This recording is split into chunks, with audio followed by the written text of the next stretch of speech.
Time आपण असं बघितलं होतं हायब्रिडायझेशन टाइप्स बघितले होते. त्यातला फर्स्ट मॉलिक्यूल घेतला होता low spin complexes. So today we will start the new point, that is the COF6 high spin complexes. Generally it is octahedral complex, and octahedral complexes show two types of generally spinning of electrons. Now what is mean by high spin? Last time upon low spin. Low spin is nothing but the ground state and excited state energy level is very less. Okay, so it is considered as a low spin. And in case of a high spin, the energy difference means delta E between the ground state and excited state is too much high. Okay, but ज्या particular amount किंवा जेवढ्या particular height पर्यंत delta E difference एखादा electron occupy नाही करू शकत त्याला आपण कन्सिडर करतो high spin complexes. Generally tetrahedral as well as octahedral complexes मध्ये octahedral complexes shows both types of spin, that is low spin as well as a high spin. Generally tetrahedral complexes are always and always high spin. They shows high spin nature. Now what is mean by high spin? म्हणजे त्याच्यामध्ये काय असणार, electronic configuration जे ground state कडनं excited state कडे move होणारा electron आहे त्याच्यामधली जी energy gap असेल डेल्टा ई ची व्हॅल्यू जी असेल ती ऑलवेज अँड ऑलवेज हायर असेल. सो एक नवीन समजलं काय, डेल्टा टी म्हणजे तुमचा जो energy difference between the octahedral complexes is always and always high spin value, and in case of a octahedral complex they show both type of values, that is high spin as well as a low spin.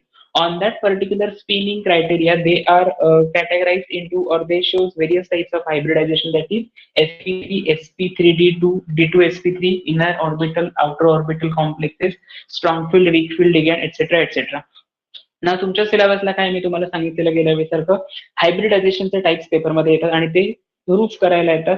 तुम्हाला 3 or 4 मार्क्ससाठी question येतो, म्हणजे on the basis of VBT valence bond theory explain the hybridisation of COF6 3- in high spin state as well as in low spin state. Okay, so मी इथे काय केले, first point मध्ये काल आपण बघितलं होतं, हे डिस्कस केलं होतं. त्याच्यामध्ये सगळ्यात पहिला पॉईंट होता oxidation state of a central metal atom. So here central metal atom is a cobalt. Okay, so here oxidation state is a +3. हे कसं काय कॅल्क्युलेट केलं, एक्स ची आपल्याला कोबाल्टची ऑक्सिडेशन स्टेट कॅल्क्युलेट करायची. सो त्याला मी कन्सिडर केलं एक्स. फ्लोरीन वरती चार्ज असतो minus, because it is more electronegative element. So fluorine वरती चार्ज आहे मायनस आणि 6 लिगँड्स आहे. सो 6 मायनस चार्ज असेल, X minus of 6 is equal to overall charge on the complex, that is 3 minus. So X minus 6 is equal to minus of 3.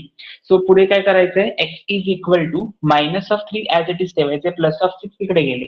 So minus of 3 plus of 6 means what, higher व्हॅल्यूचं sign असेल, that is a +3. So oxidation state of cobalt is +3 in COF6 3-. Overall charge on the complex म्हटलं तर -3 येईल, but oxidation state of a central metal is equal to +3. So electronic configuration of cobalt is, what is the electronic configuration of cobalt. So generally आपण consider करतो transition एलिमेंटचे electronic configuration on the basis of atomic size और atomic number. So cobalt कुठे येतो, scandium, titanium, vanadium, chromium, manganese, iron, cobalt, that is 3d7 4s2. So Ar 3d7 4s2. But we want to calculate the electronic configuration of cobalt in +3 oxidation state. इथे +3 oxidation state येणार आहे. So electronic configuration of CO3+ ion will be Ar. त्याच्यातले +3 charge असेल तर मी तुम्हाला काल काय सांगितलेलं, 3 इलेक्ट्रॉन्स मायनस करायचे, आणि जर मायनस चार्ज असेल त्याच्यावर ते इलेक्ट्रॉन्स ऍड करायचे, विसरायचे नाही अजिबात. सो 3 इलेक्ट्रॉन्स मायनस केले, देर आर 2 इलेक्ट्रॉन्स, आणि इथे लास्ट बॅलन्स शेल मध्ये 1 इलेक्ट्रॉन असेल तो एलिमिनेट केला. सो यातले 2 आणि यातला 1 इलेक्ट्रॉन गेला, तर आपलं इलेक्ट्रॉनिक कन्फिगरेशन काय असेल, that is 3d6. Okay, so electronic configuration of CO3+ will be Ar 3d6. Now electron substitute करून घेऊया. सगळ्यात पहिल्यांदा 3d 4s आणि 4p ही ऑर्बिटल्स ड्रॉ केलेली आहेत. त्याच्यामध्ये 6 electron d shell 6 electrons, so ते फिलअप करूया. 1 2 3 4 5 and 6. So there are 6 electrons occupy in the 3d shell, but number of ligands which are present are surrounding the central metal atom is 6. So there are 6 ligands. जर समजा 6 ligands असतील तर एक ligand किती electrons occupy करतो असं काल सांगितलं होतं, 2 electrons. Okay, so 6 ligands occupy 6 into 2 is equal to 12 electrons. So 6 multiplied by 2 is equal to 12 electrons. तो सेंट्रल मेटल ॲटम बरोबर बॉन्ड फॉर्म करण्यासाठी यूज करतो, आणि जो काही जनरेट होतो बॉन्ड त्याला आपण कन्सिडर करतो कोऑर्डिनेट कोव्हॅलंट बॉन्ड.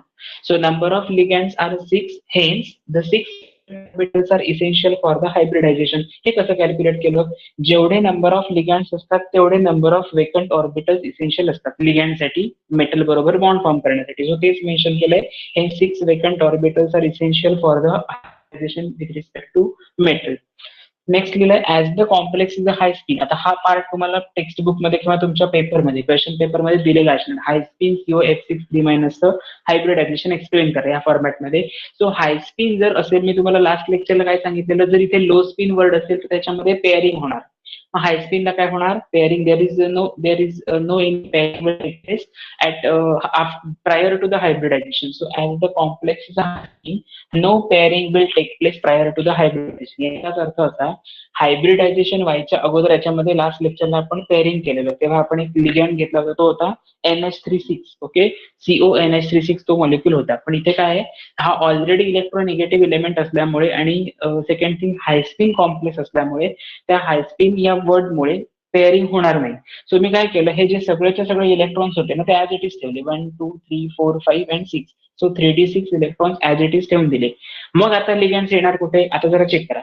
1 2 3 आणि 4 एवढीच ऑर्बिटल्स आपल्याला अवेलेबल आहेत, पण इसेन्शियल किती आहे? 6 ऑर्बिटल. म्हणजे याच्यानंतर ऑर्बिटल्स अजून लागतील. मग त्याच्या पुढची ऑर्बिटल मी इथे घेतलेत 4d. लक्षात ठेवा, according to about principal 3d 4s 4p 4d 4f नंतर 5d येतो. लक्षात ठेवायचं. सो असं त्याचा 3 4 5 is nothing but your quantum number and DSP nothing but your subshells corresponding to that quantum number. So it is a part of structure of atom standard number 11 chapter number 4 chemistry मधला. Okay, so 3d 4s 4p आणि 4d मध्ये मी काय केलं, 6 vacant orbitals बघा 1 2 3 4 5 6 मध्ये cross mark केले. हे cross mark किती केले? 12 केलेले. म्हणजे काय, the electrons donated by that particular 6 ligand. Each and every ligand donate करतो 2 इलेक्ट्रॉन्स. मग 6 ऑर्बिटल्स जर असतील किंवा 6 लिगँड्स असतील तर 6 × 2 इज इक्वल टू 12. सो ते 12 इलेक्ट्रॉन्स मी ऑक्युपाय केले. 1 2 3 4 5 6 7 8 9 10 11 12. Okay, so there are 12 electron. आता रिमेनिंग राहतात, जरा चेक करा. हे रिमेनिंग आहेत मध्ये पार्ट घेत नाही. सो 1s 3p 3p म्हणजे काय, हे 4p नाही लक्षात घ्यायचे. ऑर्बिटल्स p ऑर्बिटल्सची 3 p ऑर्बिटल्स मी घेतलेत आणि d मधली 2 ऑर्बिटल्स घेतलेत. So it will form sp3d2 hybridisation. Means what? If the high spin complex of octahedral complexes generally shows sp3d2 hybridization. Direct जर तुम्हाला एक्सप्लेनिंग साठी आला नाही तर एक तरी क्वेश्चन तुम्हाला MCQ साठी येणार. आजचं आपलं लेक्चर संपलं की मी काय करणार आहे, काही कॉम्प्लेक्सेस, त्याच्या जॉमेट्रीज आणि त्याचा हायब्रिडायझेशनचा एक चार्ट मी तयार केलाय. जो चार्ट फक्त आणि फक्त तुमच्या JEE आणि नीट साठी युजफुल आहे. ओके, मी रिपीट करतो. CO हा सेंट्रल मेटल ॲटम आहे. F6 हा तुमचा कॉम्प्लेक्स वरची लिगँड्स आहेत एवढे F6. ओके, त्याच्यावरचा चार्ज आहे -3. ऑक्टाहेड्रल कॉम्प्लेक्स म्हणजे काय, याचा कोऑर्डिनेशन नंबर 6 असतो, त्याला ऑक्टाहेड्रल कॉम्प्लेक्स म्हणतात. बघा 1 2 3 4 आणि 6. सो COF6 चं स्ट्रक्चर असं येणार आणि त्याच्यामुळे लोन पेअर ऑफ इलेक्ट्रॉन्स याच्यावरती प्रेझेंट असतात. बघा फ्लोरीन वरती त्याच्यामध्ये रिपल्शन होतं आणि त्यामुळे ही जॉमेट्री जनरेट होते. आता एक इम्पॉर्टंट पॉइंट आहे, एक क्रिस्टल फील्ड स्टॅबिलायझिंग एनर्जी नावाचा एक सिंपल छोटासा पॉइंट. मे बी JEE साठी त्याच्यावरचे क्वेश्चन येऊ शकतो फॉर्म्युला. सो लक्षात ठेवायचं, जर आपल्याला डेल्टा टी ची व्हॅल्यू काढायची, delta is nothing but barycentre, means there is a difference between ground state energy level to excited. जे डेल्टा E घेतलेला ना तो डेल्टा आहे हा, आणि T is nothing but your tetrahedral complex. हा आपला आहे ऑक्टाहेड्रल कॉम्प्लेक्स. त्यासाठी एक फॉर्म्युला लक्षात ठेवा, 4/9 डेल्टा O, नॉट डेल्टा 0. हा कुठेतरी लिहून ठेवा. डेल्टा टी म्हणजे काय, energy gap between the tetrahedral complexes of ground state and excited state complex is equal to 4/9. It's a constant value. And delta of 0 म्हणजे काय, ऑक्टाहेड्रल कॉम्प्लेक्स मध्ये असणारा एनर्जी गॅप, त्याला जर 4/9 मल्टिप्लाय केला तर ती इक्वल टू व्हॅल्यू येते डेल्टा टी ची. प्लीज ही नोट कुठेतरी लिहून ठेवा, याच्यावरती क्वेश्चन पेपरमध्ये जेईच्या पेपरमध्ये क्वेश्चन येणार. Okay, confirm. तो डेल्टा टी म्हणजे काय सांगितलं मी, energy gap of a tetrahedral complexes. Delta zero किंवा delta O is nothing but energy difference between the ground state and excited state of a octahedral complex. एकाची कशाची तरी व्हॅल्यू देतील तुम्हाला, म्हणजे समजा मी डेल्टा टी ची व्हॅल्यू दिली आणि तुम्हाला सांगितलं crystal field stabilising energy that is CFSE of octahedral complex calculate करा. तुम्ही काय करणार, 9 into delta T divide by 4. समजा मी तुम्हाला डेल्टा झिरोची व्हॅल्यू दिली, डेल्टा टी कॅल्क्युलेट करायला सांगितली आहे, त्या फॉर्म्युलामध्ये डेल्टा झिरोची व्हॅल्यू लिहिणार आणि डेल्टा झिरोची व्हॅल्यू ही 1000 सेंटीमीटर इनवर्सच्या मल्टिपल असणार. ओके, म्हणजे 9000 सेंटीमीटर इनवर्स. 9000 जर मी इथे घेतलं तर काय येणार, हे 9 विल गेट कॅन्सल, 1000 आहे, 1000 into 4 is nothing but 4000 centimetre inverse which is equal to delta T. हे इतकं सोपं आहे, पण कधी हा फॉर्म्युला माहिती असेल तर. हा फॉर्म्युला जर माहिती नसेल तर कोण CFSE आणि कुठलं काय, डेल्टा टी कुठला आणि डेल्टा ओ कुठला, हे मोस्ट ऑफ द क्लासेसमध्ये, मोस्ट ऑफ द कुठल्या कोचिंग मध्ये हे घेतलं जाणार नाही. सो लक्षात ठेवा, ह्याच्यावरती आता सध्या रिसर्च चालू आहे. कोऑर्डिनेशन केमिस्ट्रीचा हा इम्पॉर्टंट फॅक्टर आहे. सो प्लीज हे लक्षात ठेवा, delta T is equal to 4/9 delta zero. 4/9 ला जर तुम्हाला कॅल्क्युलेशनला इझी पडायला पाहिजे असेल तर लक्षात ठेवायचं 1/2 अप्रॉक्सिमेटली इक्वल टू 1/2 घ्यायचं. ओके, 1/2 कधी येणार, इथे जर इव्हन फिगर, इव्हन डिजिट असेल तर, हे जर ऑड असेल 17,500 तर तसं आहे तसंच ठेवायचं 4/9, ते कॅल्क्युलेशन इझी पडतं. ओके, सो हे एक लक्षात ठेवा, कुठेतरी मार्क करून ठेवा. सीईटी साठी याच्यावरती एकही क्वेश्चन येणार नाही, परत सांगतोय, सीईटी साठी याच्यावरती एकही क्वेश्चन येणार नाही, कारण महाराष्ट्र सीईटी सिलेबस मध्ये नाहीच आहे. बट तुमच्या सेंट्रल बोर्डच्या ज्या एक्झाम्स आहेत, म्हणजे IIT जेई साठीची एक्झाम, जॅम साठीची एक्झाम, म्हणजे 12th नंतर जेव्हा ग्रॅज्युएशनला तुम्हाला इंटिग्रल PhD वगैरे करायची असेल, ज्या कॉलेजला ऍडमिशन घ्यायचं असेल, ते ग्रॅज्युएशन नंतर जॅमची पण एक्झाम देता येते. ओके, सो लक्षात ठेवायचं, ही तुमची जेई जशी आहे तशी ती जॅम आहे. सो हा जो सगळा पार्ट आहे माहिती असायला पाहिजे, म्हणून सांगितलं delta T is equal to 4/9 delta zero, ही व्हॅल्यू कुठेतरी लिहून घ्यायची. ठीक आहे, जॉमेट्री त्याची काय, ऑक्टाहेड्रल स्ट्रक्चर आपण ड्रॉ केलं. नाऊ जरा फक्त हे ऑब्झर्व करा स्ट्रक्चर मध्ये, if there are unpaired electron then it is considered a paramagnetic according to magnetic property of a transition element, and if all the electrons are paired then they are considered as a diamagnetic nature. Means if any substance is placed in the external magnetic field, the attraction होत असेल तर त्याला आपण consider करतो paramagnetic, repulsion होत असेल तर diamagnetic. केस मध्ये बघायचं, पेअर्ड इलेक्ट्रॉन्स आहेत का, ह्याच्यामध्ये अनपेअर्ड आहे, हा अनपेअर्ड आहे, हा अनपेअर्ड आहे, हा अनपेअर्ड आहे. सो अनपेअर्ड इलेक्ट्रॉन्स आहे म्हणजे मॅग्नेटिक नेचर काय, पॅरामॅग्नेटिक. पेअर्ड असतील तर diamagnetic. Large number of unpaired असतील तर फेरोमॅग्नेटिक. जनरली ते कोण असतात, हा सुद्धा कंपाऊंड ऍक्च्युअली फेरोमॅग्नेटिक आहे, पण तो सेंट्रल मेटल ॲटम जो नुसता जर कन्सिडर केला तर तो फेरोमॅग्नेटिक आहे. जेव्हा त्याच्या डिझाईन बरोबर इंटरॅक्शन होते तेव्हा फेरोमॅग्नेटिक कॅरेक्टर्स लेस असतात आणि तुम्हाला त्याची पॅरामॅग्नेटिक कॅरेक्टर ऑब्झर्व करता येतात. सो जेव्हा त्याची मॅग्नेटिक मोमेंटची व्हॅल्यू काढता, म्यूची व्हॅल्यू काढता, त्याच्यावरून तुमच्या ते लक्षात येतं बोहर्स मॅग्नेटॉन मध्ये.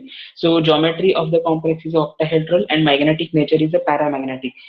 प्लीज याच्यामध्ये काहीही सोडून द्यायचं नाही. हे जे 3 पॉईंट्स आहेत ना, आता कसं येऊ शकतं बघा, व्हॉट इज द किंवा suggest the magnetic nature. Suggest म्हणजे तुम्हाला विचारलेलं नाही, जे आहे ते लिहायचंय. Suggest magnetic nature of octahedral high spin COF6 3- complex. तुमची मेंटॅलिटी अशी असते, डायमॅग्नेटिक असेल की पॅरामॅग्नेटिक असेल, नाहीये माहिती, मग थांबायचं का, तर दुसरा कोणतरी सांगेल एक्झामच्या वेळी, त्याला पण तसंच वाटत असतं, तुम्ही सांगा त्याला म्हणून, तोही नाही लिहत असं काही. सो एक लक्षात ठेवायचं, आपण लक्षात आपल्या डोक्यात असे पॉईंट्स की करून ठेवायचे की काहीही झालं तरी आपण मिस नाही करणार, विसरणार नाही. आता मी आपण पहिला कॉम्प्लेक्स मी काय सांगितलंय, कोबाल्टचा एकतरी कॉम्प्लेक्स येईल आणि निकेलचा एकतरी कॉम्प्लेक्स येईल पेपरमध्ये, असं मी तुम्हाला गेल्या वेळी बोललो होतो. गेल्या वेळी बघितलेलं SO_NH3 म्हणजे जिथे लो स्पिन असा वर्ड असेल ते डायमॅग्नेटिक आपण लिहिलंय, बरोबर आहे. मग हाय स्पिन लक्षातच नाही ठेवायचं. ओके, लो स्पिन असेल तिथे जर डायमॅग्नेटिक असेल तर रिमेनिंग कुठलाही वर्ड असू दे तो पॅरामॅग्नेटिक असणार, हे लक्षात ठेवायचं. ह्याला ट्रिक्स म्हणतात. तुम्ही काय करता, सगळंच लर्न करून जाता चारहीच्या चारही, आणि तिथे गेल्यानंतर सगळेच वर्ड कुठल्या ना कुठल्या तरी क्वेश्चन मध्ये येत असतं. पहिल्या क्वेश्चन मध्ये हाय स्पिन वाचला, ऑप्शन मध्ये लो स्पिन असतो दिलेला, इकडे ऑक्टाहेड्रल, तिकडे टेट्राहेड्रल, इकडे कोबाल्ट असतो, तिकडे अमोनिया असतो, तिकडे फ्लोरिन असतो, सगळंच मिक्स होतं. आणि मग समजतं की येस सरांनी सांगितलेलं काहीतरी आलं पण त्यातलं मला काही येत नाही. ओके, या कन्क्लुजन पर्यंत जर आपल्याला यायचं नसेल तर ही ट्रिक यूज करायची. ओके, ज्यावेळी वीक फील्ड लिगॅंड्स जे असतात, म्हणजे सिम्पल लँग्वेज मध्ये सांगायचं तर हॅलोजन सोडून कुठलंही H2, NH3, टाईप ऑफ लिगॅंड्स काही असतील. जर ते लिगॅंड्स असतील आणि लो स्पिन हा वर्ड असेल, ब्रॅकेटमध्ये हे मात्र मेन्शन केलेलं असलंच पाहिजे, नसेल तर ती एक्झामिनरची मिस्टेक आहे, हे लक्षात ठेवायचं. सो हाय स्पिन किंवा लो स्पिन, जर लो स्पिन असेल तर तो कंपाऊंड हा डायमॅग्नेटिक असणार कोबाल्टच्या केसमध्ये. ओके, आणि जर हाय स्पिन असेल तर तो फर्दर असेल. हायब्रिडायझेशनसाठी मी तुम्हाला आज जे चार्ट देणार आहे म्हणून सांगितलं, तो लर्न करून ठेवायचा.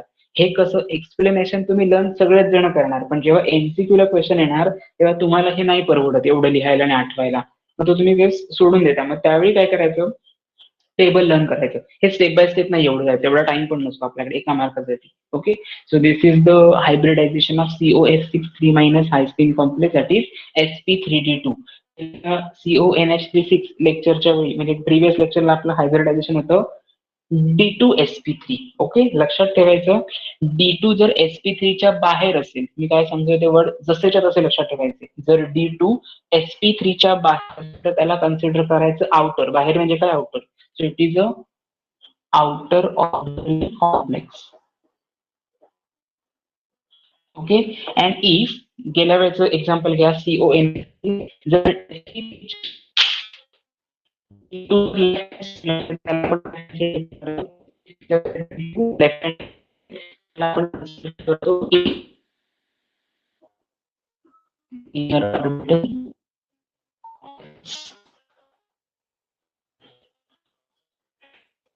Okay, very important for competitive exam point of स्टेटला अजिबात विचारलं जाणार नाही, बट कॉम्पिटेटिव्ह एक्झामला कन्फर्म विचारलं जाणार.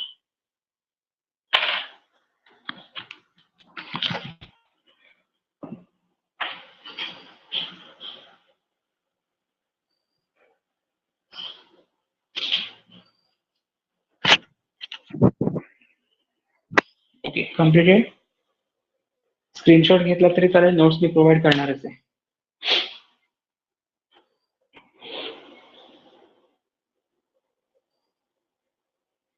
ठीक आहे. So the next point is tetrahedral complexes. Octahedral मध्ये सीओचे सिलेबस मध्ये आहेत दोनच कंपाऊंड, सो दोनच प्रिपेअर करायचे. एक लक्षात ठेवायचं, लो स्पिन जिथे असेल डायमॅग्नेटिक, हा तिथे पॅरामॅग्नेटिक, एवढा वर्ड लक्षात ठेवायचा, बाकी सगळं जमून जाईल. आता जॉमेट्री त्याचे ऑक्टाहेड्रल हे समजलं कसं, कोबाल्टचे जे काही कॉम्प्लेक्स तुमच्या सिलेबस मध्ये आहेत ते ऑक्टाहेड्रलच आहेत, त्यामुळे जॉमेट्रीचा काही विषयच नाही, ते जॉमेट्री सेमच राहणार ऑक्टाहेड्रल. ऑक्टाहेड्रल जॉमेट्रीचा कोऑर्डिनेशन नंबर किती सांगितला आहे, 6.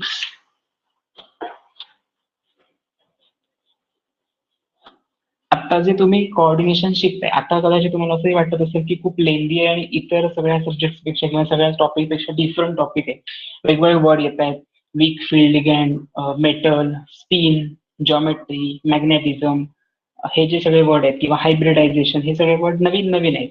ऍक्च्युअली कोऑर्डिनेशन केमिस्ट्री नावाची एक ब्रांचच आहे, ज्या ब्रांचमध्ये तुमचे जे ऍक्टिव्ह ड्रग्ज असतात, म्हणजे anti malarial drug, anti TB drug म्हणजे अँटी ट्युबरक्युलोसिस ड्रग, हे जे काही ड्रग्ज आहेत ते ड्रग्सची म्हणजे पोटेन्सी आपण जे कन्सिडर करतो, म्हणजे weather it is a pure component or not, purity जे चेक करतो ती या बेसिसवरती केली जाते. म्हणजे सगळ्यात पहिल्यांदा याचं नेचर आधी स्टडी करतात, ऑब्झर्व करतात, आणि मग जर तो ड्रग कंपोनंट ऍक्टिव्ह असेल तर तो एखाद्या पर्टिक्युलर लिव्हिंग ऑर्गॅनिझम वरती अप्लाय केला जातो, ज्याला आपण म्हणतो टेस्टिंग केलं.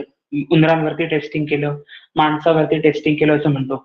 मिळाला ड्रग की लगेचच नाही टोचून देत. ओके, लक्षात ठेवायचा. हा सगळा पार्ट कशाचा आहे, थोडा नॉलेज बेस्ड क्वेश्चन पार्ट आहे आणि इम्पॉर्टंट आहे. सो प्लीज असं काही कन्सिडर नाही करायचं की आपल्याला जमणारच नाही किंवा येणारच नाही, असं काही कन्सिडर नाही करायचं.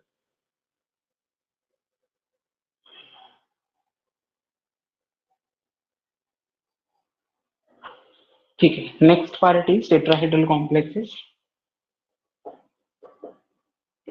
टेट्राहेड्रल कॉम्प्लेक्सेस, टेट्राहेड्रल कॉम्प्लेक्स मध्ये एक्झाम्पल कुठलं आहे? सगळ्यात पहिलं एक्झाम्पल आहे NiCl4 2 मायनस. NiCl4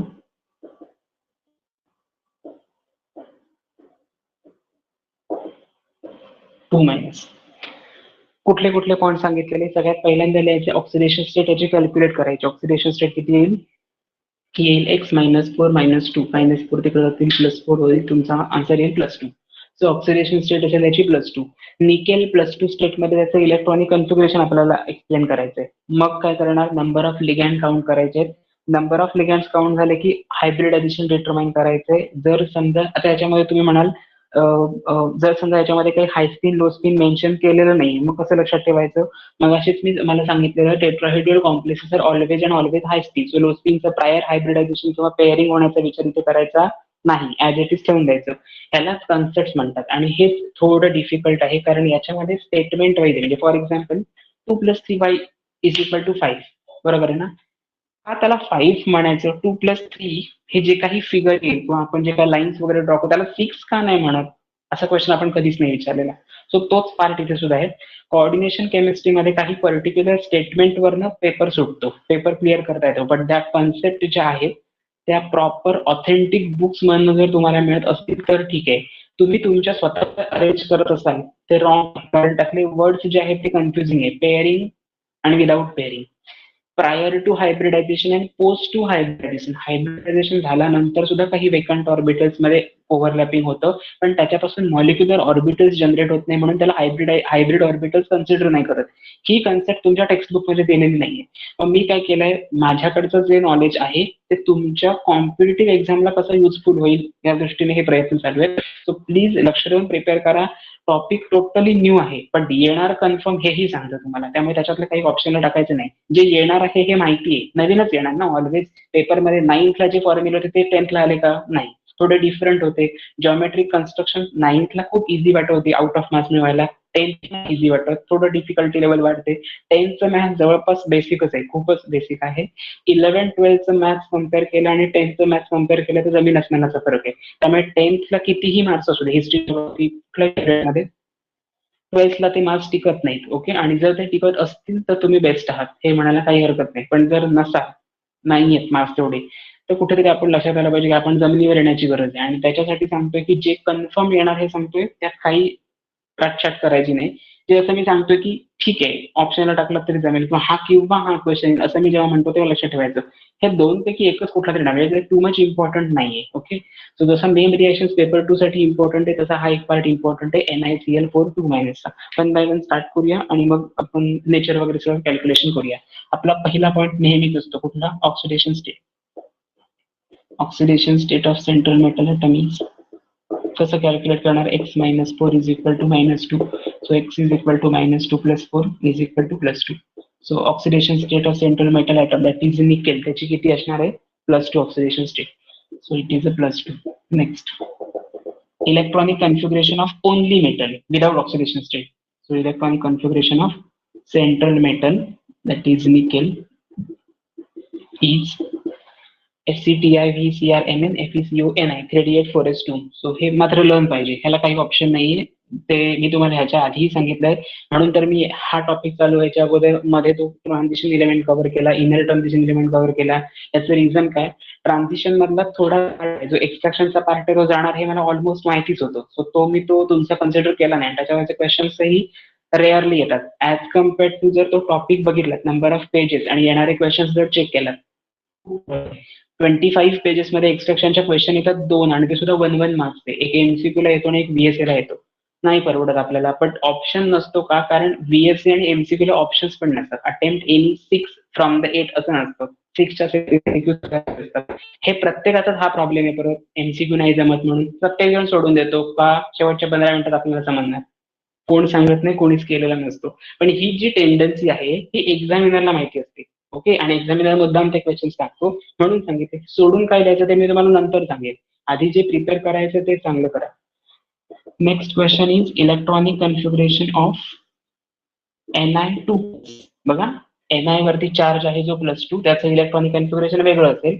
हे कन्फिगरेशन मी Niचं घेतलं. सो काय असणार ते Ar +2 मध्ये 2 इलेक्ट्रॉन काढून टाकले लास्ट, म्हणजे 3d8. हा, आता हे 3d6 करून चालतात का? तर नाही चालत का? कारण ही व्हॅलेन्स आहे. व्हॅलेन्स इलेक्ट्रॉन जसे आपण ऍड करताना व्हॅलेन्स शेल मध्ये करतो, रिमूव्ह करताना आपण बाहेरून करायचे. याचा क्वांटम नंबर हायर आहे, 3 आणि 4 मध्ये हायर 4 आहेत ऑब्व्हियसली. सो तो क्वांटम नंबरची जी काही शेल असेल त्यातनं इलेक्ट्रॉन्स मायनस करायचे. ऑलवेज ही लक्षात ठेवायची. कन्सेप्ट इतक्या क्रिस्टल क्लिअर करायच्या की त्याच्यामध्ये काहीही कुठलाही क्वेश्चन आला आपण चुकता कामा नये. ओके, सो Ni2+ ची इलेक्ट्रॉनिक कन्फिगरेशन आहे Ar 3d8. नाउ आपण सबस्टिट्यूट करूया electronic configuration 3d 4s and then 4p. So 3d मध्ये 5 ऑर्बिटल्स, 1 2 3 4 5, 4s मध्ये 1 आणि 4p मध्ये 3. ओके, 3d8 1 2 3 4 5 6 7 8, 4s 4p मध्ये काहीच नाहीये. आता जरा चेक करूया, आपल्याला एक्सपेक्टेड नंबर ऑफ लिगँड्स किती आहे ते चेक करूया. सो नंबर ऑफ लिगँड्स मी लिहून देऊन इतकी तुम्हाला सवय होणार ना की घरी बसून वेगळं प्रिपरेशन करायची गरजच नाही लागली पाहिजे. एवढं समजेल इतक्या वेळा मी परत परत लिहिणार. माझा टाइम जाईल चालेल मला, पण तुम्हाला समजलं पाहिजे. सो नंबर ऑफ लिगँड्स किती त्याच्यामध्ये 4 आहेत. सो नंबर ऑफ लिगँड जर 4 असतील तर how many number of vacant orbitals are required for hybridization? Same as that of the number of ligand. So hence there are 4 vacant orbitals are essential for the hybridization. For hybridization, 4 vacant orbitals are essential for hybridization. Next point मध्ये काय ना, fifth point. आता तो काय tetrahedral complexes always and always high spin, so low स्पिनचा प्रश्नच येत नाही. So 3d 4s and 4p.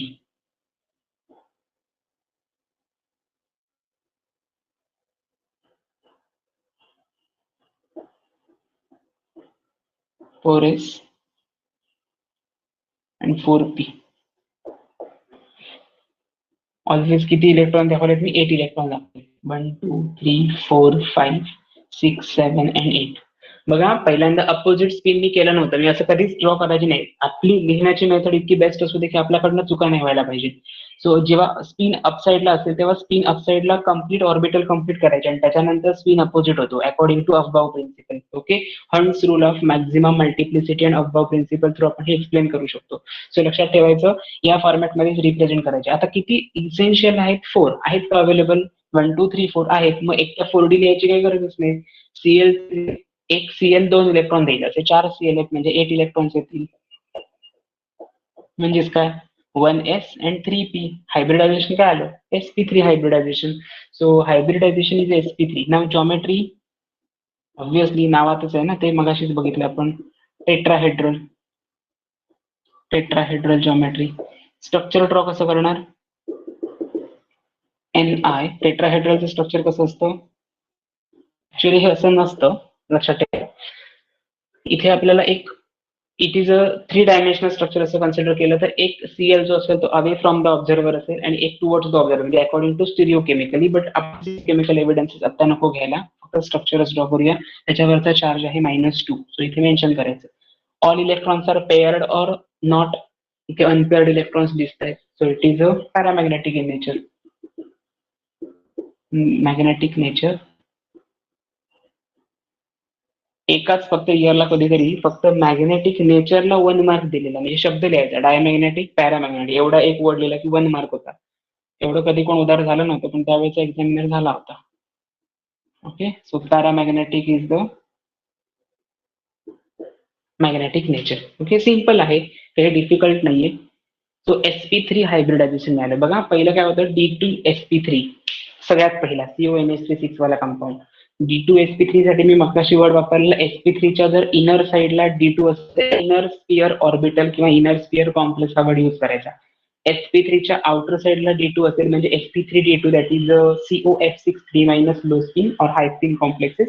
So त्याच केसमध्ये आपण कन्सिडर करतो आउटर स्पियर मेकॅनिझम किंवा outer orbital complexes. Tetrahedral complexes are always and always high spin, म्हणजे एक means energy gap between ground state and excited state higher असणार. Okay, तो या फॉर्मॅटमध्ये स्टडी करत गेला तर. आणि त्याच्यावर त्याची जॉमेट्री मिळते. टेट्राहेड्रल तो पॅरामॅग्नेटिक आहे, म्हणजे अजूनपर्यंत आपल्याला डायमॅग्नेटिकचा एकच कंपोनंट आपल्याला शोधून काढलाय आपण. ठीक आहे, नेक्स्ट पॉईंट येईल.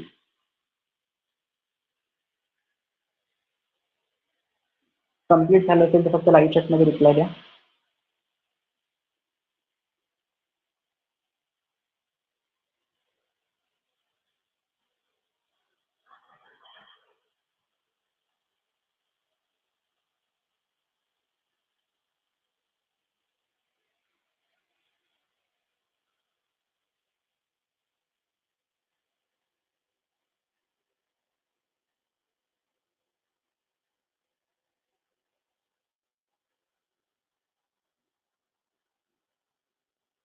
ओके, आता एक नवीन कन्सेप्ट आहे. मग असे जसे दोन नवीन कन्सेप्ट मी प्रत्येक लेक्चरच्या वेळी किंवा प्रत्येक पॉईंट मध्ये सांगतो, तशीच एक कन्सेप्ट. जर स्क्वेअर प्लेनार कॉम्प्लेक्सेस असतील, ओके, स्क्वेअर प्लेनार कॉम्प्लेक्सेसची जॉमेट्री असेल, हे एक डॅम शुअर कसं काय आपण थोडं PhD वर्क चालू आहे माझं, okay.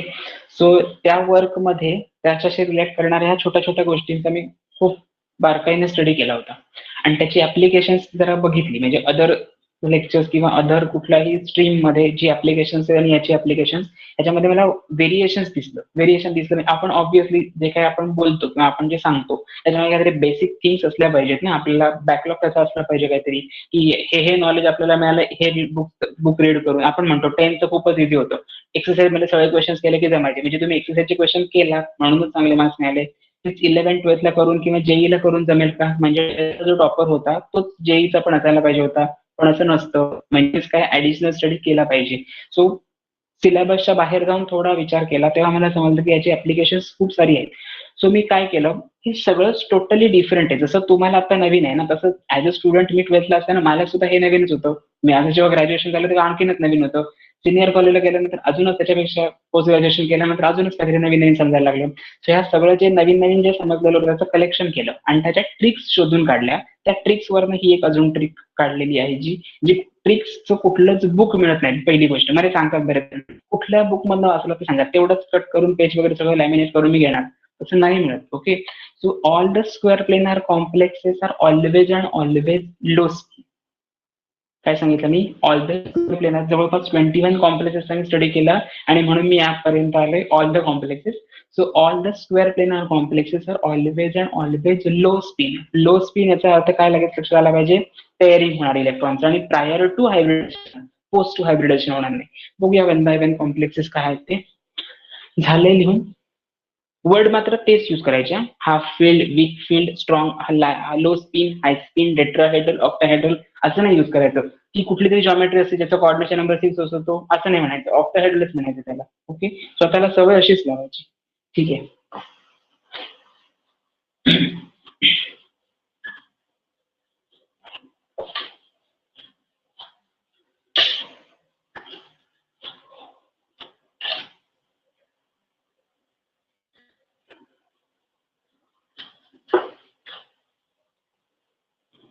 Square planar complexes,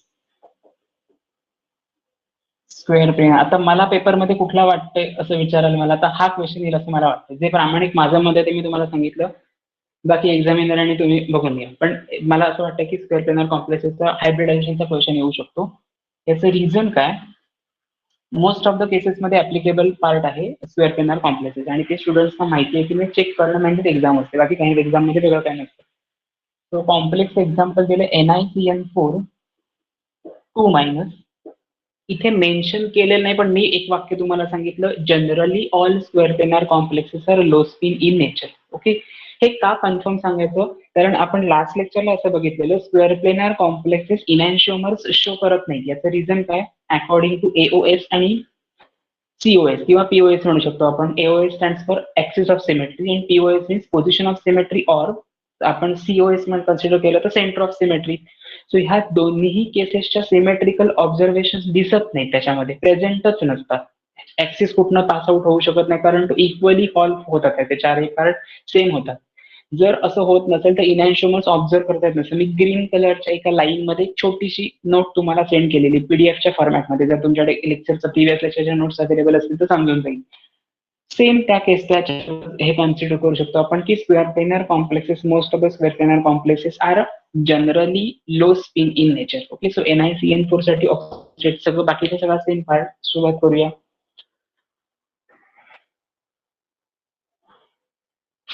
oxidation state, पहिला point, oxidation state of a central metal atom nickel is किती आहे, x-4 is equal to -2. So -2 plus 4 तिकडे जातील, आन्सर येणार +2.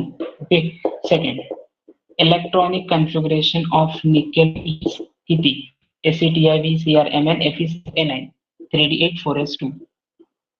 Okay, next, third point, electronic configuration of Ni2+. तुम्ही म्हणाल हे कसं काय द्यायचं, याची जर गरजच नसेल तर Ni2+ डायरेक्ट हा पॉइंटच काढून टाकला तर चालणार नाही का? चालेल, पण लक्षात ठेवा ऑक्सिडेशन स्टेट जर तुम्ही याची चेंज केलात तर आन्सर टोटली बदलणार.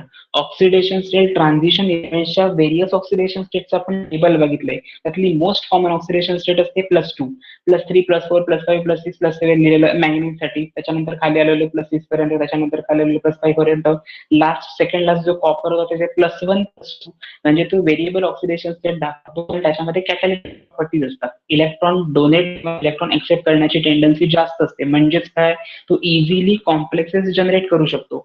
सो फॉर दिस पर्पज ती कन्सेप्ट माहिती आहे म्हणून हे व्यवस्थित लिहायचं. आता Ni2 मध्ये 2 गेले म्हणजे राहिलं काय, Ar 3d8, next 3d 4s 4p. D मध्ये ऑर्बिटल्स किती असतात, 5, 1 2 3 4 5, 4s आणि 4p. ओके, डी मध्ये 8, 1 2 3 4 5 6 7 8, D8 इलेक्ट्रॉनिक कन्फिगरेशन तर कव्हर झालं. नेक्स्ट पण आपला पुढचा काय असतो, नंबर ऑफ लिगँड्स. मला गॅरंटी आहे की माझ्या स्टुडंट्स जो सिक्वेन्स मेल येतोय तो कधीच चुकणार नाही, मला गॅरंटी आहे. नंबर ऑफ लिगँड्स किती आहेत, 4. सो नंबर ऑफ ऑर्बिटल्स किती रिक्वायर्ड असतील, 4, जे आहेत already. There are 4 vacant orbitals are necessary, are essential for hybridization. Essential for hybridization. Obviously, it is a tetrahedral, so a square planar complex. So square planar complexes are low spin in nature, म्हणजे pairing होईल. So pairing झाल्यानंतर electronic configuration कसं असेल, 3d 4s and 4p.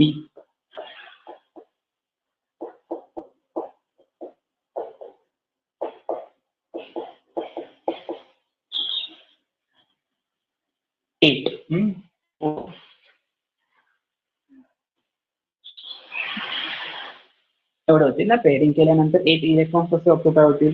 म्हणजेच आता vacant orbital कुठे येणार, हा एक आहे, हा एक आहे आणि यातले 4 इलेक्ट्रॉन, 4 ऑर्बिटल्स वेकंट लागणार. वेकंट कुठले कुठे झाले, 1 2 3 4, that is DsP2. So hybridisation काय येणार त्याचं, DsP2 hybridisation. 6, all electrons are paired, so magnetic nature, obviously diamagnetic. त्याच्यात काही पाठच करायचे नाही, फक्त कन्सेप्ट माहिती पाहिजे, सगळं जमतं. Magnetic, diamagnetic. 7th point, NiCN4 square planar आहे, geometric square planar. Square planar आणि टेट्राहेड्रल मध्ये फरक काय असतो बघा, NiCN, CN आणि CN. 2- हा तुमचा कॉम्प्लेक्सची जॉमेट्री झाली. स्क्वेअर प्लेनार झालं, स्ट्रक्चर झालं, मॅग्नेटिक नेचर झालं. आता काय त्याच्यामध्ये चेंजेस होणार नाही. ओके, सो लक्षात ठेवायचं DsP2. आता हा टोटली पार्ट वेगळा आहे. हा ना sp3च्या बाहेर D2 किंवा D1 हे आपण कधी सांगत होतो, फक्त टेट्राहेड्रल किंवा कॉम्प्लेक्ससाठी. स्क्वेअर प्लेनारसाठी मी असं काही म्हणत नाहीये. सो लक्षात ठेवायचं DsP2 ना हा इनर ऑर्बिटल कॉम्प्लेक्स आहे ना आउटर ऑर्बिटल कॉम्प्लेक्स आहे. कारण मग माझं स्टेटमेंट काय होतं, sp3च्या बाहेर जर D2 असला पाहिजे, इथे D2 नाहीच आहे, D आहे ओनली, फक्त एक. जर समजा 4 वेकंट ऑर्बिटल करताना आपण पेअरिंग केलं नाही तर बघा काय चूक होऊ शकते. पेअरिंग जर केलं नाही तर तुमच्याकडे 4 वेकंट ऑर्बिटल्स आहेत, म्हणजे तुमचं हायब्रिडायझेशन यायला पाहिजे होतं sp3. जे sp3 हायब्रिडायझेशन हे NiCl4 साठी येतं, आणि NiCl4 हा कंपोनंटचा पॅरामॅग्नेटिक आहे, NiCl4 हा डायमॅग्नेटिक आहे. म्हणजे इथून प्रत्येक पॉइंट मध्ये व्हेरिएशन कसं येत जातं हे लक्षात घ्या, म्हणजे चुका होणार नाही, मिस्टेक्स होणार नाहीत. Okay, so this is a square planar complex hybridisation, that is the NiCl4 2-. हे फक्त इथे मेन्शन केलेलं नसेल तरी मी सांगितलेलं स्टेटमेंट लक्षात ठेवायचं, always and always square planar complex. Most of the square planar complexes are low spin in nature, so there is a pairing will take place prior to the hybridization with respect to central metal atom of ligands. Okay, जिथे तुमचा हायब्रिडायझेशनचा सगळ्याच्या सगळा part तिथे cover होतो. Next point आहे limitations of व्हीबीटी, म्हणजे ज्या on the basis of valence bond theory जे काही आपण शिकलो आतापर्यंत, magnetic nature, hybridisation, geometry, bond length, bond angle, bond parameters etcetera etcetera, हा सगळा जसा पार्ट आपण शिकलो तसंच त्याची लिमिटेशन्स पण काय काय आहेत ती काय आहेत ती बघूया.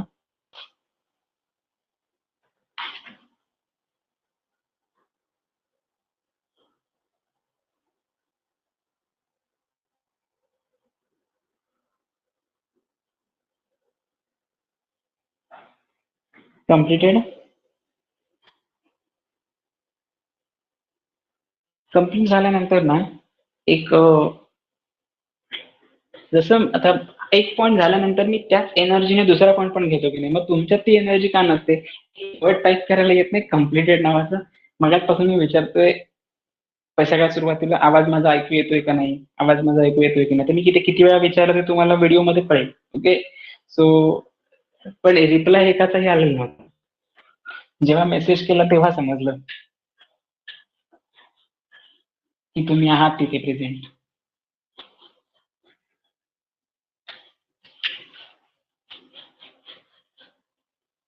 ठीक आहे, लिमिटेशन्स मध्ये 3 लिमिटेशन्स आहेत फक्त. बघूया काय काय ते. आता जी लिमिटेशन सुद्धा आहेत ना ती खूप लर्न वगैरे करू नका. लर्न केलात ना की डोक्यात ठेवायला लागतो. आणि अदर सब्जेक्ट आहे त्याच्यासाठी आपला ब्रेन थोडा त्याच्यात पण स्पेस पाहिजे ना, ते पण ठेवायला. सगळंच हे ठेवून काय उपयोग. सो लिमिटेशन्स, आपली व्हीबीटीची लिमिटेशन्स काय आहेत? So first limitation is strong field and weak field ligands. काय सांगतोय? स्ट्रॉंग फील्ड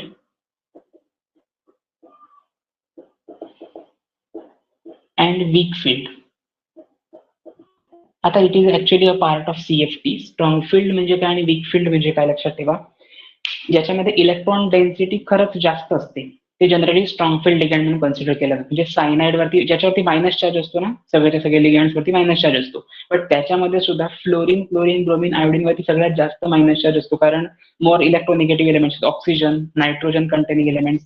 आता जर तुम्ही H2O घेतला तर त्याच्या सगळ्यात पहिल्यांदा डोनर ॲटम कोण आहे त्याच्यामध्ये? H2 मध्ये ऑक्सिजन आहे, कारण त्याच्यावरती लोन पेअर ऑफ इलेक्ट्रॉन्स आहेत. तो त्याला आपण स्ट्रॉंग फील्ड म्हणतो. वीक फील्ड कुठले आहेत मग? जे चिलेटिंग लिगॅंड्स आहेत किंवा ज्याला आपण कन्सिडर करतो ऑक्झॅक्टो कॉम्प्लेक्स, EN डायइथिल अमाइन. ओके, त्याच्यामध्ये नायट्रोजन आहेत पण त्याच्यामधलं जे डिस्टन्स आहे, दोन नायट्रोजन मध्ये 2 CH2 पण आपण ऍड केलेले.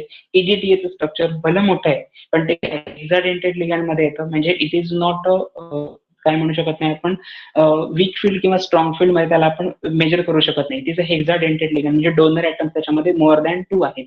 सो असे काही कंपोनंट्स असतात की ज्याच्यामधलं डिस्टन्स जास्त असतं त्याला आपण म्हणतो स्ट्रॉंग फील्ड, आणि ज्याच्यामध्ये डिस्टन्स कमी आहे oxalato complex, COO minus CO minus, distance कमी आहे, 2 कार्बनच आहेत मध्ये, सो त्याला आपण कन्सिडर करतो weak field ligand. So strong field ligand आणि वीक फील्ड लिगॅंड याचं जे नेचर आहे, strong field and weak field ligand nature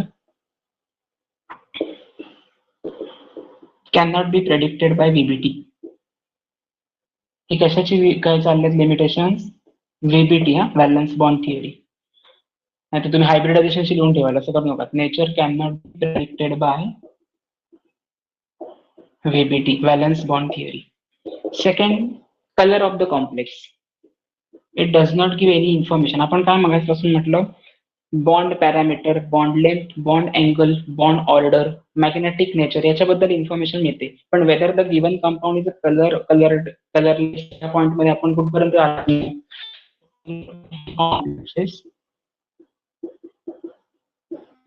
cannot be predicted. Okay, and last point is जे काही आपल्याला व्हॅल्यूज मिळालेल्या आहेत, कशाच्या व्हॅल्यूज मिळाल्या आतापर्यंत आपल्याला? सगळ्यात पहिल्यांदा स्ट्रक्चर्सच्या, म्हणजे स्क्वेअर प्लेनार, टेट्राहेड्रल, ओके, किंवा मॅग्नेटिक मोमेंटच्या सुद्धा. So structure and magnetic moment values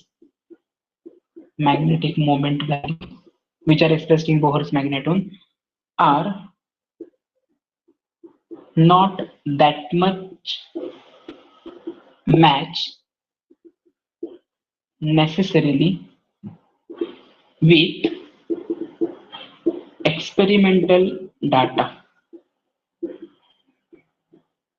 याचाच थोडक्यात अर्थ सांगायचा तर याचं मी सांगितलेलं स्ट्रक्चर स्क्वेअर प्लेनारच आहे, किंवा मी सांगितलेल्या एखाद्या कंपाऊंडची मॅग्नेटिक मोमेंट ही 2.9 बोहर्स मॅग्नेटॉन ही जर मी सांगितलेली थेरॉटिकल व्हॅल्यू असेल, तर ती जेव्हा आपण एक्सपेरिमेंटल डाटा एक्सपेरिमेंट जेव्हा आपण परफॉर्म करतो तेव्हा असं नाहीये की 2.9च यायला पाहिजे, किंवा त्याचं काय म्हणू शकतो आपण स्ट्रक्चर जे आहे ते स्क्वेअर प्लेनारच यायला पाहिजे. ते स्क्वेअर प्लेनारच स्ट्रक्चर असतं, पण त्याच्यावर चार्ज चेंज होतो. चार्ज चेंज झाल्यानंतर रिपल्शन होतं, म्हणजे बेंडिंग आणि स्ट्रेचिंग व्हायब्रेशन्स मध्ये काहीतरी चेंजेस होतात. मॅग्नेटिक मोमेंटची व्हॅल्यू 2.9 यायला पाहिजे होती, पण ती येते 2.96. म्हणजे तुम्ही ग्रेटर दॅन 5 गेलात म्हणजे 3.0 पण कन्सिडर करू शकता.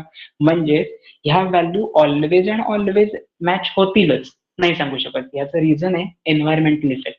ओके, जेव्हा तुम्ही लोअर टेम्परेचरला जेव्हा याचा स्पेक्ट्रा घेऊन बघता, स्पेक्ट्रोस्कोपिक स्टडी करता एखाद्या कोऑर्डिनेशन कॉम्प्लेक्सेसचा, तेव्हा त्याचे व्हॅल्यूज जे आहेत किंवा त्याचे जे पीक्स असतात ते तुम्हाला शार्प अँड फाईन पीक मिळतात लोअर टेम्परेचरला.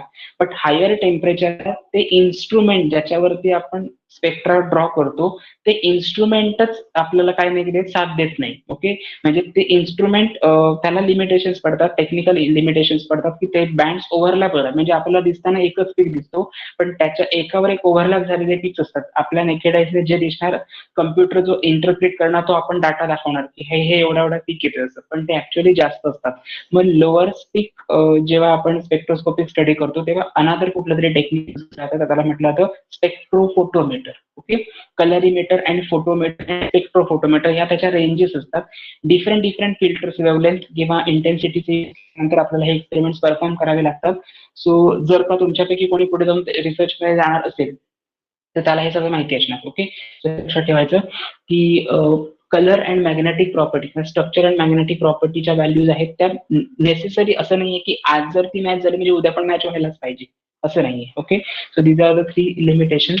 अँड लास्ट सगळ्यांचा आवडीचा पॉईंट म्हणजे काय, हे सगळं कशासाठी करतो आपण, applications.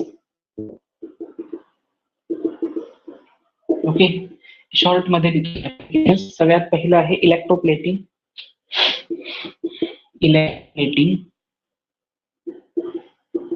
Second one is nothing but biology.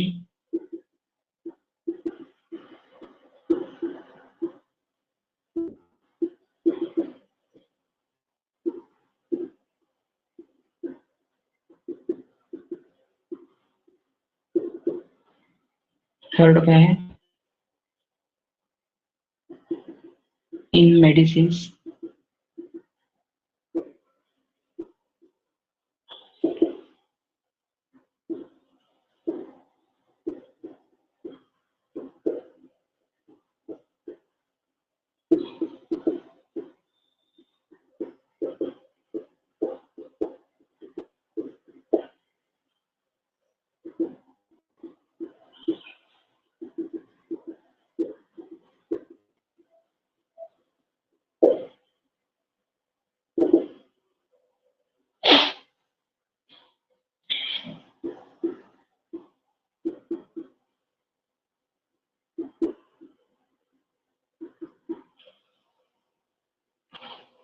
Yes, इथे ठीक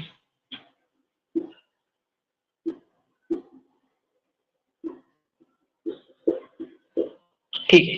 ऍप्लिकेशन्स मध्ये काय काय बघितलंय बघा. इलेक्ट्रोप्लेटिंग म्हणजे कशासाठी यूज केलं होतं, to prevent the corrosion. Okay, corrosion प्रिव्हेंशनचे काही वेज आहेत आपल्याला माहिती आहे, tinning, galvanising etcetera etcetera. Chapter number 8 standard number 10 electrochemistry कुठला टॉपिक होता तो, करोजनचा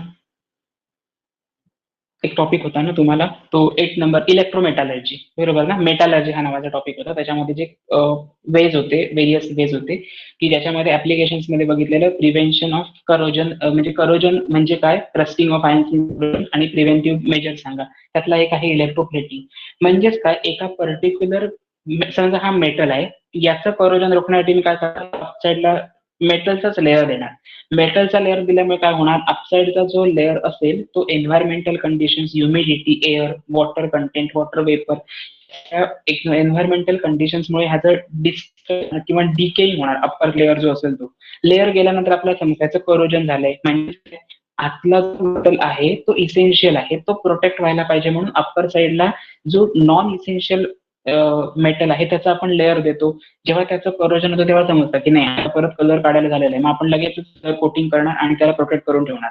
मीन्स वॉट, मेटलचं डिस्ट्रक्शन किंवा डिकेइंग ऑफ मेटल स्टॉप करण्यासाठी, करोजन स्टॉप करण्यासाठी इलेक्ट्रोप्लेटिंग नावाचं आपण टेक्निक यूज करतो. ना what is mean by electroplating? Plating म्हटलं but in presence of electric current to plates, म्हणजेच काय, इलेक्ट्रोड, ज्याला आपण कॅथोड आणि एनोड म्हणतो. मग या केसेसमध्ये दोन आपण कंपोनंट्स यूज करतो जे कंपोनंट्स आहेत, KAgCN2 आणि KAuCN2. Au म्हणजे गोल्ड ऑरम आणि Ag म्हणजे सिल्वर सायनाइड.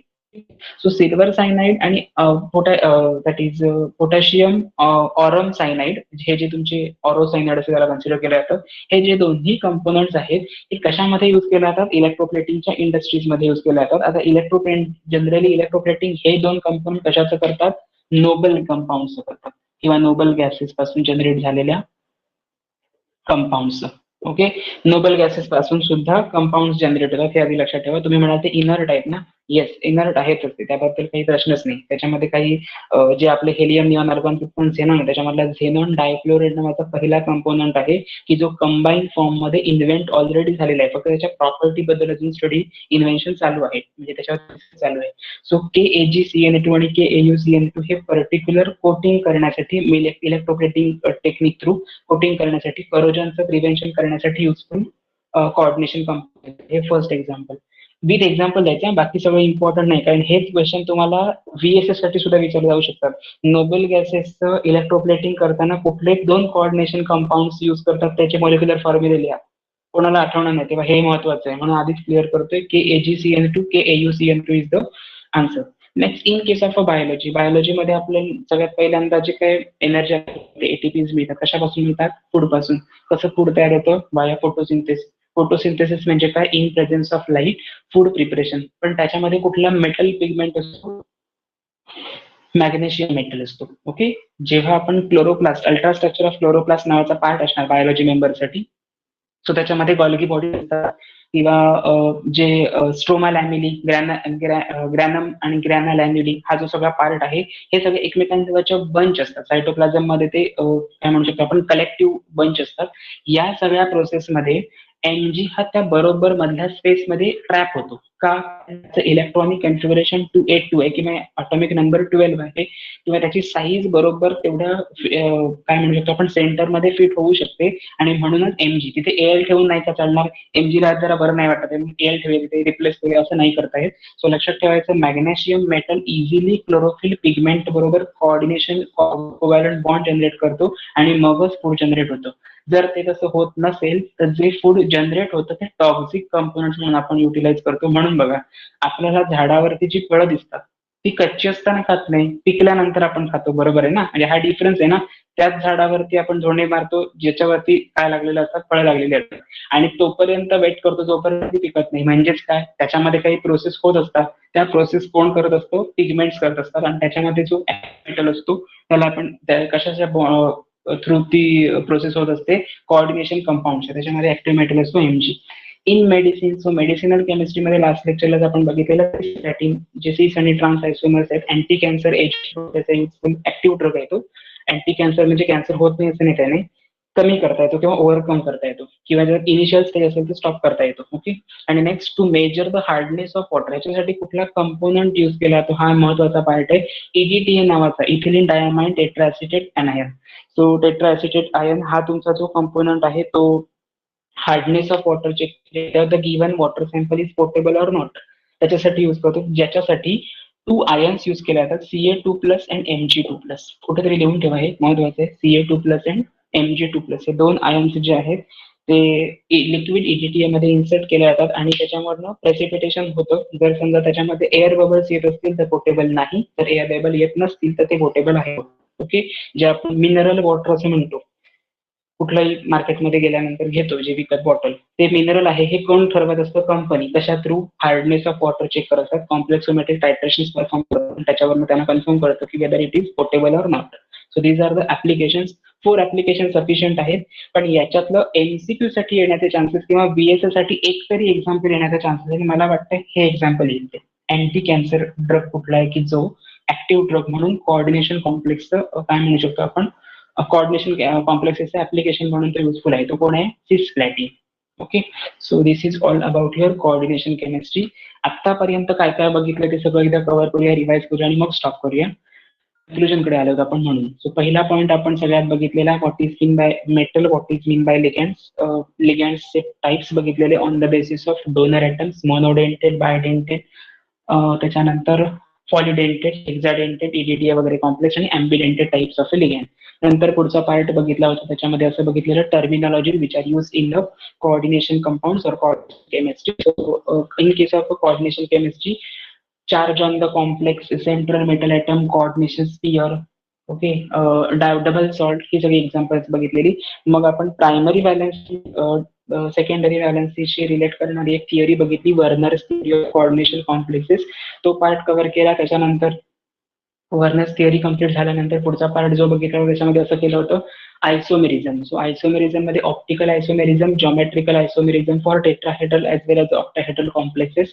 त्याच्या पुढचा पार्ट लगेचच बघितला तो म्हणजे क्लासिफिकेशन ऑफ लिगॅन्ड और classification of complexes on the basis of hapticity और लेप्टिसिटी, homoleptic and heteroleptic ligand, cationic, anionic आणि न्यूट्रल कॉम्प्लेक्सेस. या टाईपसाठी आपण क्लासिफिकेशन बघितलं.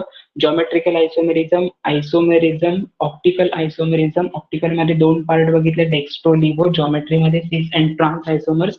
पुढचा पार्ट लगेच फॉर स्क्वेअर प्लेनार, टेट्राहेड्रल आणि ऑक्टाहेड्रल कॉम्प्लेक्सेस.